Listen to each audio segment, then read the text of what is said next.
To create a new user on the site, go to the Users tab here in the right-hand corner and click on Create a New User, top left.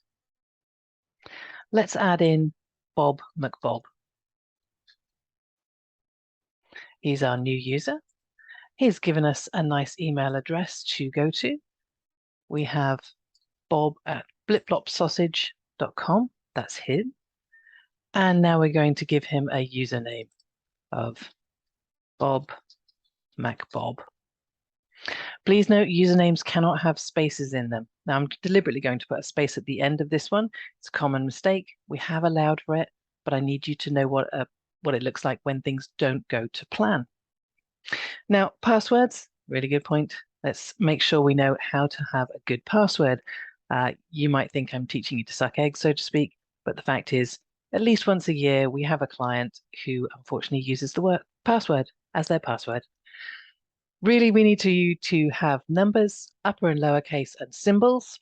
And we need you to be looking at around here, 15, 16, 17, letters, digits, numbers, etc. That would make a strong password. The fact is that websites do not get hacked. People get socially engineered to reveal passwords, or they have bad passwords. They don't update them. These are the things that will mean your website is vulnerable. But as I say, generally speaking, websites do not get hacked. People do not spend hours trying to get in. It's far quicker to just target people who have a bad password. So make sure you have good policy. A policy might be something such as this. So in this case, Bob McBob, let's take his initials there. And then we've got a little symbol here for a heart because he loves. And then we're going to use to go in camel case, as we call it. He loves to go biking and he loves to do it at dawn, which is quite shocking, hence the exclamation mark. So this gives you an idea of something that actually people could remember. It's up to you on how you do it. This is just an example of upper and lower case, numbers, special characters, and there's probably about 20 of them there. So this would be a secure password. Now, when you use a password, when you create something for instance, in this case, Bob, please do not make the subject heading password. Make it something like, as promised, because in reality, Bob knows. You've already had a discussion with Bob and you've said, I'll be sending you a password. And once the system generates an email to Bob, this is the kind of thing that Bob's going to get. And so they've already got a place to log in here, and they already know where the website is here. So the only thing they're missing from the email generated by our site is the password, and therefore, please make it really nice and obvious with a conversation beforehand so they're expecting it. And as I say, please don't use the subject heading password. That just makes life easy for the people, as we've spoken about, for hackers.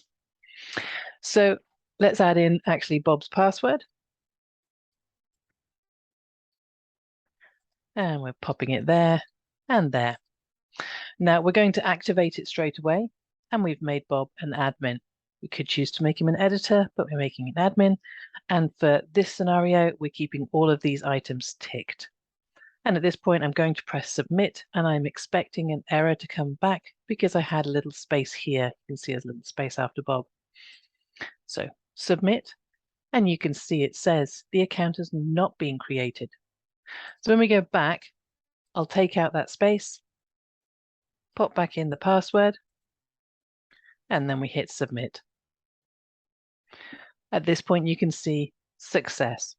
And if we go back to the user admin pages, you can see there is Bob McBob. If we edit the user, you can see I cannot see that person's password. Best practice would be for them to log in and immediately change and update their password and double check that they can log in with that. Ideally, you don't want people knowing other people's passwords. It's all best practice. If you have any questions, do let me know. Worth knowing that if Bob creates a new password and doesn't take a note of it and has a glitch, Bob goes to log in, can't remember the password, press I've forgotten my password. And for security, we will happily reset this for you.